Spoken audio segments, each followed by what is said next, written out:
On people, it's your boy, that's my 21 back again with another video. As always, remember to like and subscribe for more algorithm. I'm trying to get 1,000 subscribers by the end of the year. So, can we make a brother's dream come true? Please hit that subscribe button and hit the notification bell, because whenever I drop a video, you'll be the first to know. And boy, hey, I got a lot of videos planned for you, so let's go.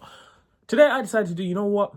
Yesterday we did the preview. Today we're gonna recap every single game that happened today. Not every single game, but most of the games that I watched today that happened today. And hey, there were a lot of treats. So without further ado, let's get into it. Today we're gonna start with the earliest game that happened today. That was between Arsenal Football Club and Nottingham Forest. It was the early kickoff game, and obviously my prediction was if Forest were coached by Nuno Espirito Santos, I genuinely thought they could have got something, but because of Ange, they like to play a bit higher. He is someone that's more attack-minded first, rather than Nuno, who's more defensive-minded. I did have Arsenal getting some. I did have Arsenal winning 2-1. In the end, Arsenal won 3-0. Obviously, they rested a lot of their guys. I mean, Rice got rested. Saka wasn't. I think Saka wasn't even in the squad. Saliba didn't start. Havertz didn't play, and they gave Mosquera his first start. We saw a midfield three of Zubimendi, Marino, and Odegaard. Funny enough, all three of them played at Sociedad, and I think they once played together in the midfield together. And we saw Ebere Eze get his first start, and we saw the big man up top, Victor Gyökeres. And honestly, that first half, it was genuinely Arsenal total domination. They absolutely dominated. Nottingham Forest. In fact, I think by the 40th minute, I think Forest only had one shot the whole half. And then in the second half, I think they had that one chance that hit the post. But other than that, it was all Arsenal. They get the first goal of Martin Zubimendi, which was an absolute thunderbolt. It was a great finish by him. And then in the second half, it was the two new signings, Ebere Eze and Victor Gyökeres, linking up with each other to finish off a goal. Gyökeres making that 3 goals in 4 games. In fact, I believe him and Haaland are the 2 top goal scorers in the league. So fair enough, man. Arsenal, money well spent. And then the third goal, Zubimendi gets a second goal. Some players that really impressed me. Shout out Mosquera at the back. He was absolutely phenomenal. I mean, for 15 million, he's looking like an absolute bargain, which makes me think like Real Madrid could have really gone and signed for him, like him and Huijsen together. That could have been a really good partnership, but we'll get to Madrid down the line. Noni Madueke, for me, in that first half, absolutely had their makeshift left back Morato on strings. Like, it was absolutely phenomenal. Like, the only thing that was missing was just the end product. Other than that, he was phenomenal that game. In fact, you could argue he was man of the match, but for me, man of the match, I kind of have to give it to Zubimendi. When you're a DM, you score twice and you also keep a clean sheet. It was phenomenal. But I think that game goes to show that Arsenal probably have the most balanced team in the league. The fact that they could bring off they brought on Martinelli, Trossard, Lewis Skelly, Rice also came on. Saka wasn't even on the bench. Havertz was on the bench. Saliba was on the bench, and they still won comfortably. Just goes to show the depth and quality they have, which I think will help them go a long way to win the league, because that's probably one of the reasons why they haven't won the league. Injuries at critical moments to critical players. Now you look at Mosquera, who came in, and both of the games he's looked as good. I'm not saying as good, but to a very good level as Saliba did. And then you look at Marino as well. He can do a job in midfield. You look up top, Havertz, if he's to come in for Gyökeres, he's shown so many times he can play down the middle. However, one of the negatives I have from Arsenal, I do think Ebere Eze, he's not really a left winger in my opinion. I think he's best in number 10. If you're going to play him out wide, you can't really play a fullback that's going to invert. You need a fullback that's going to overlap. I did think, if you not had Kieran Tierney, he would have been the perfect player for them. But overall, Arsenal get the win and they keep it moving. The next game I watched was Real Madrid against Real Sociedad. And look, historically, going to Sociedad is never easy. But Sociedad, over the last couple of years, they have lost a lot of their key guys. I mean, they lost their coach, is it Alguacim? They lost Zubimendi. Last season, they lost Lenormand. They lost Galan. They've lost Merino. They lost Solo. So it's still not an easy place. But we saw Xabi Alonso again rotate the side. I believe a lot of the South Americans didn't really play because obviously it's a long trip from South America back. Fede Valverde was rested. Franco Mastantuano also didn't play this game. The Brazilians, however, they did start because they didn't really go on international break. So Vini and Militao both started. We saw Trent also got rested as well. So that's one thing I like to see. He is rotating the squad, giving guys minutes. But Madrid did go 1-0 up, courtesy of another Kylian Mbappe goal. And I think this guy might get 50 goals this season because he looks absolutely phenomenal. I mean, more on him in a bit. But honestly, those first like 30, 40 minutes, Madrid were absolutely dominating Sociedad. But then there was a controversial red card that happened. And personally, I don't think it was a red card. Because when you see in this pic here, like, he's not the last man. And if there was like 2, 3 guys in front of him, it's a tactical foul. And he barely touches him. It's a yellow at best. It's a yellow, but I don't think it's a red card. And I think if Real Madrid probably like appeal that red card, they probably get it overturned. But lo and behold, they're down to 10 men, but they do get another goal courtesy of Arda Güler. But Mbappe did all the work. I mean, moved the centre back out wide and then absolutely spun him and then squared it to Arda Güler for the finish. I think Arda Güler, that's 2-2 now. But the second half really showed me how good Madrid were defensively because they absolutely defended really well. Shout out Eder Militao at the back. He anchored that defense really, really well, and it just goes to show you, man, he's still a top player. I think at his best, he's one of the best centre backs in the world. Unfortunately, he has come off 2 ACL injuries, so it's bad. It's quick to judge him. It's touching on how you judge him. Tremendous midfielder again. He was phenomenal. Another good performance, man. This season he has been phenomenal for Madrid. It just goes to show you when you play a player in his natural position, look how good he looks, man. And lo and behold, Madrid defended well. Obviously, Sociedad did get a penalty off a handball. It was a handball. Like, you can't really raise your arm as high as Carvajal did in today's game. Oyarzabal slotted it in, but Madrid saw the game out. And yeah, man, to go into Sociedad with 10 men for majority of the game and get the win is phenomenal. 4 wins from 4.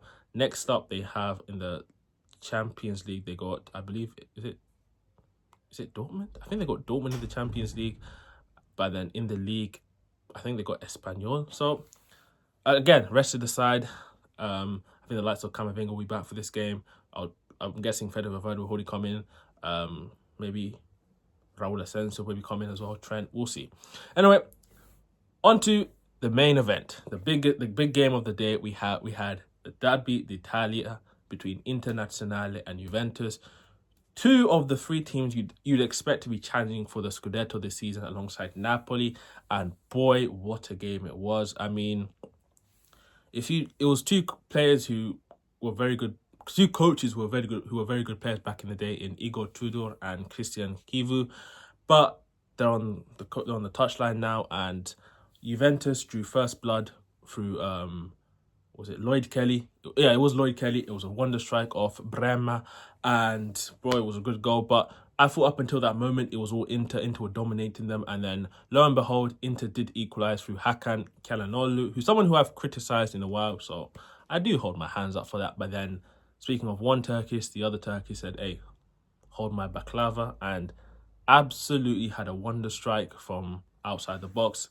And if you don't know who I'm talking about Kenan Yildiz to put Juventus back ahead 2-1 up going into halftime. But again, it was all Inter at that moment. But Inter weren't really doing anything. It was literally Dumfries, Hakan, Barella across to Augusto cross in, hope Lautaro or Thuram could get something on it and then recycle again. But it was all Inter, and then Inter do get the equaliser courtesy of Hakan Çalhanoğlu with another strike again outside the box. Look, I have criticised him. I do think maybe this season he is a bit past it. Maybe a Turkish team is calling, but I do hold my hands up.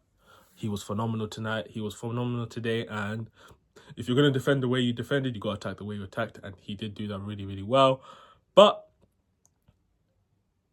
Inter did take the lead again, courtesy of Marcus Thuram. And for some reason, he didn't really celebrate. I don't know, because obviously his brother's on the other team. His dad is a kind of a Juve legend. I don't know if he told him, hey, you better not celebrate tonight. But he didn't really celebrate. It was weird. But then his brother equalised to make it 3-3. And he absolutely went crazy. You saw his dad in the crowd going crazy. Hey, Lilian, I don't know why you celebrated for Catherine, but you weren't really celebrating for Marcus. I don't know why, but hey, I'm not going to say much, man.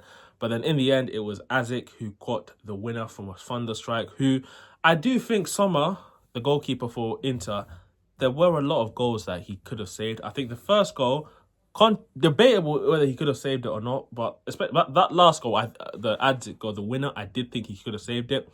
I think this loss is a bit on Kivu as well, because I'm looking at both managers, and when you saw Tudor making attacking changes, he brought on Openda, he brought on David, like he was Adzik, bringing attacking players.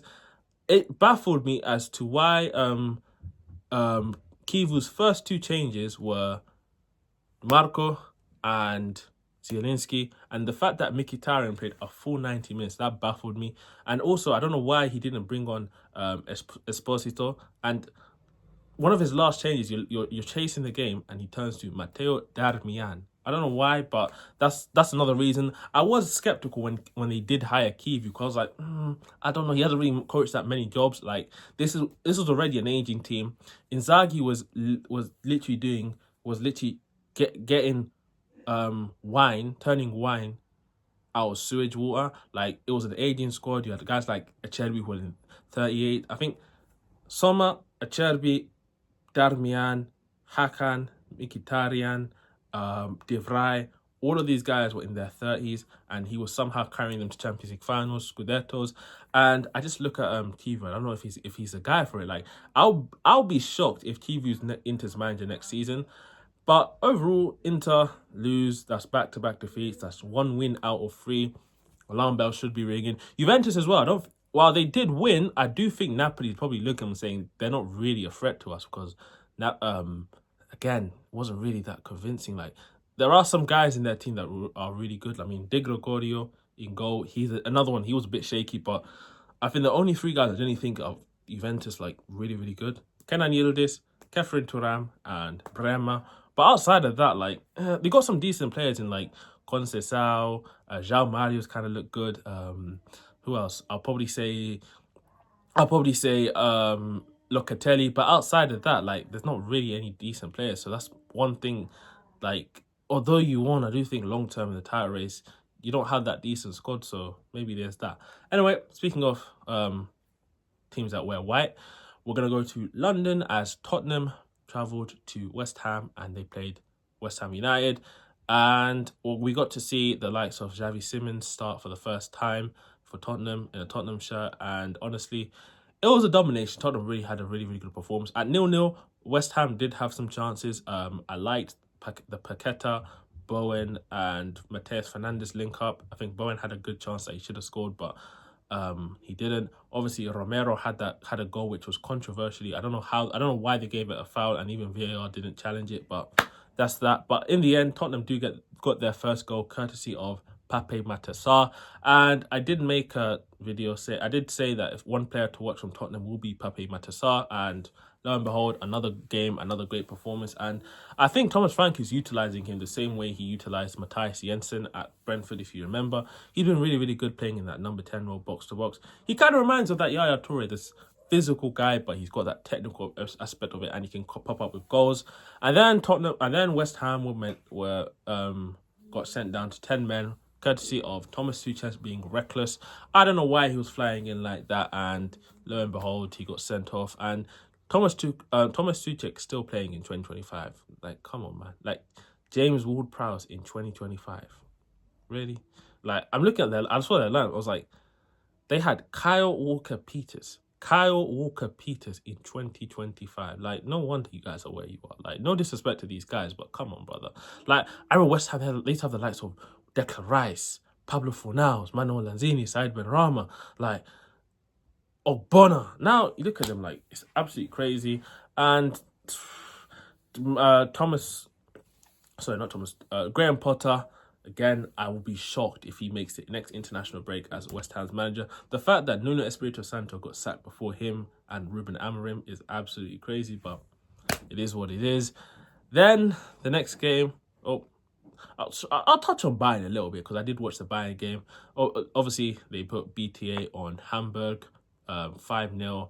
Gnabry scored a wonderful goal. He started the season really... In fact, that whole front four of Kane, Olise, Gnabry, and Diaz, they've been phenomenal. I think all 3 of them have scored in almost every game. If they're not scoring, they're assisting each other.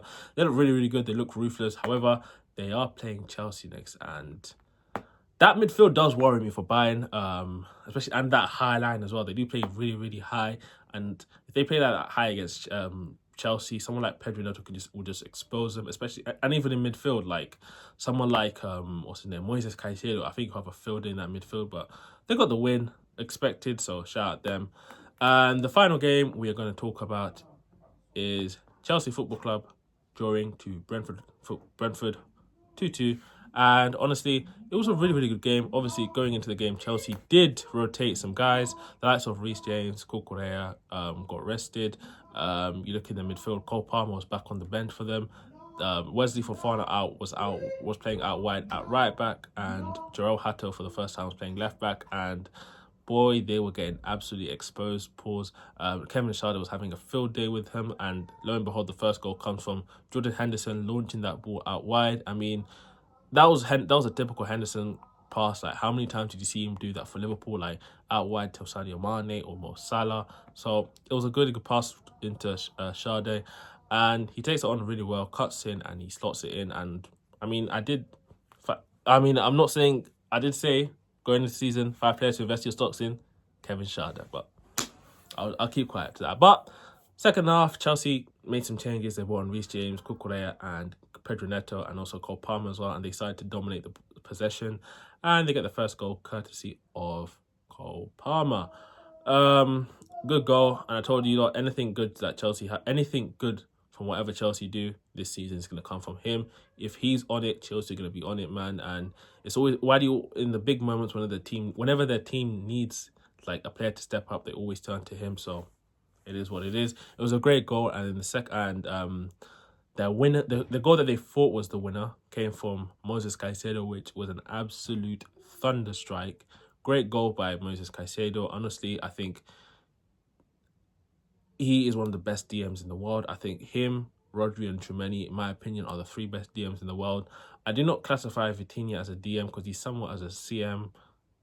He's more of an 8 than a 6. So despite playing as the deepest of the 3, he's more of an 8 than a 6. But that's just my opinion. But in the end, it was Fabio Carvalho, ex-Liverpool and Fulham player, getting the equaliser for them in the back post to absolutely unmarked. And yeah, man, the Bees walk away with a point. They definitely need that point because I did think Keith Andrews was under a lot of pressure, but he got the win.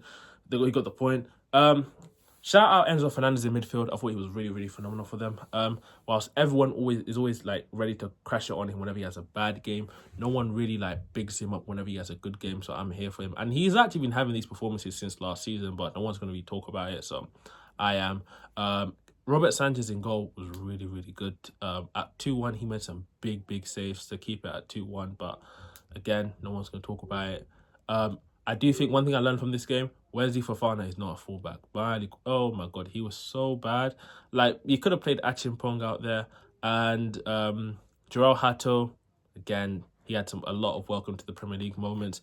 And I did think Chelsea are missing that focal point up top they had in a Liam Delap and a Jackson, because I do think João Pedro, I don't think he's a striker, man. I do think he does drop deep too much, and like whenever like Pedro Neto was like, whenever the ball went out wide to Pedro Neto, like, and you know Pedro Neto loves that like left foot on his left foot, like fake shot down the line, drill a ball across the box, pause, no one's there, and like that's the problem, and that's something they lacked without the presence of Jackson or Delap. So that's something they got to fix on. But overall, Chelsea got points. Look, they rested a lot of their guys. I mean, they gave Buonanotte got a start. The likes of Gittins also starting in this game. So they rested a lot of the guys, but they got a point. Next up for them is Bayern Munich in the Champions League. I do actually think they'll win that game because I do think Bayern's high line, they love the possession. Chelsea can just sit back and just like expose them on the break, pause. But after that, it's Manchester United. Again, that's an interesting game. But Chelsea got the point, shared the points, but still undefeated. 2 wins, 2 draws, so fair enough to Chelsea. Anyway, those are my thoughts on the game. If I was to pick one standout player of the night, I'm probably going to go with Zubimendi, man. 2 points, kept a clean sheet, so fair enough to him. And those are my thoughts on the game. Comment down below any game that I missed. And as always, remember to like and subscribe for more. Hit the notification bell because same time tomorrow we'll be back rounding up the Sunday games. Again, we are on the road to 1,000 subscribers by the end of the year. Help a brother out. Peace.